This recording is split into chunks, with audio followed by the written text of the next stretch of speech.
Bonjour à tous. Aujourd'hui, on va parler du dernier point qui nous reste à traiter sur Pythagore, à savoir comment calculer une longueur, mais pas celle de l'hypoténuse. Pour le moment, on a fait des calculs, mais à chaque fois, c'était l'hypoténuse qu'il fallait calculer.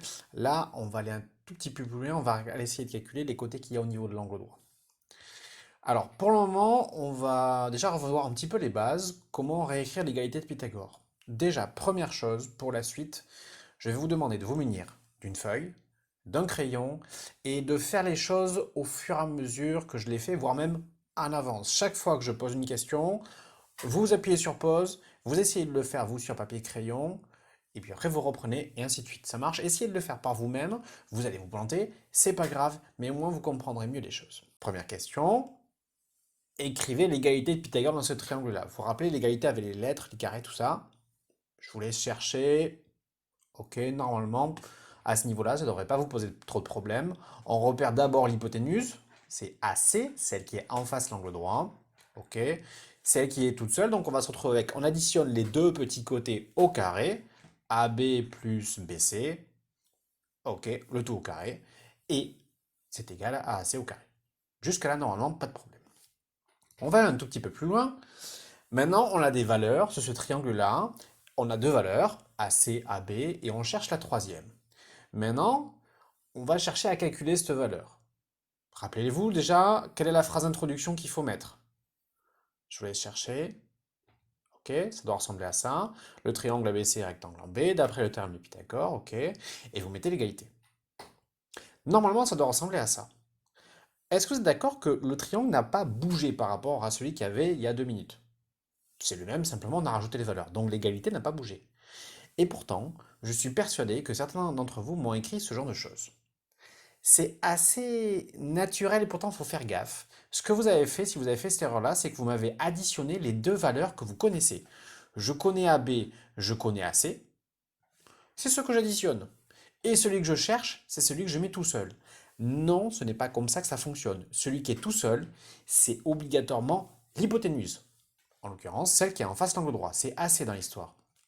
Donc, vous ne pouvez pas faire l'égalité comme vous le voulez. C'est forcément l'hypoténuse qui est toute seule. Même si c'est l'hypoténuse que vous connaissez, c'est pas grave, ça change rien. Vous voyez le piège? Donc faites gaffe, l'hypoténuse toute seule. Ensuite, je vous laisse faire la suite. Vous remplacez les valeurs, vous calculez, vous essayez de bricoler. Bref, cherchez. Si vous êtes un peu malin, vous devriez pouvoir arriver jusqu'au bout. Sinon, vous risquez de vous faire bloquer un moment. Pause. Ok, on corrige. Alors, je remplace les valeurs. AB fait 7, AC fait 8. On fait attention, on remplace bien en dessous, sinon vous allez vous planter. On calcule 7 fois 7, 49, 8 fois 8, 64, pas trop de difficulté. Et mon BC, là, tant que je ne le connais pas, je le laisse. Ok. Et là, j'ai un problème. 49 plus quelque chose égale 64. Là, ça coince un peu. En fait, si vous réfléchissez un tout petit peu, vous vous retrouvez avec une addition à trous. 49 plus quelque chose égale 64. Une addition à trous, ce n'est rien d'autre qu'une soustraction. Pour trouver la valeur qui me manque là, 49 plus quelque chose, en fait, ça fait 15. Vous avez fait 64 moins 49. Addition à trous, soustraction. On écrit la soustraction, on met le résultat, ça fait 15. Et là, maintenant, ça devient tout simple. Il ne reste plus qu'à faire la racine carrée, surtout on n'oublie pas. Racine carrée de 15, 3,8. Ok, environ. Là, c'est la calculatrice qui a fait le travail, tout ça. Il nous manque la phrase réponse, les unités, tout ça, mais c'est pas le but là.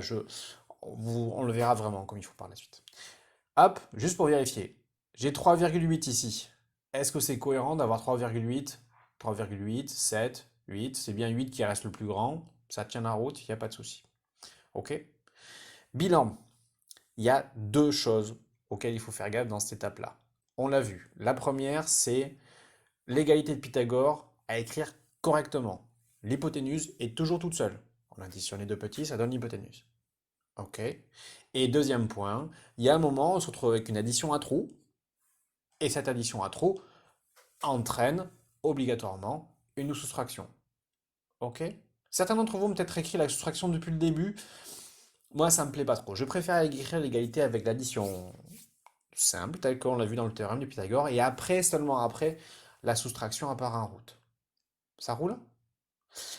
Pour la suite, je vais vous mettre dans l'activité que je vous envoie, je vais vous mettre la leçon au format PDF que vous allez devoir recopier dans votre cahier de leçons, forcément. Mais honnêtement, vous allez voir, c'est exactement ce qu'on vient de voir là. L'exemple ne sera pas tout à fait le même, mais sur le fond, c'est exactement ce que je viens de vous présenter là. Et ensuite, vous aurez un ou deux exercices pour voir si vous avez bien compris comment ça fonctionne. Merci à tous et surtout bon courage.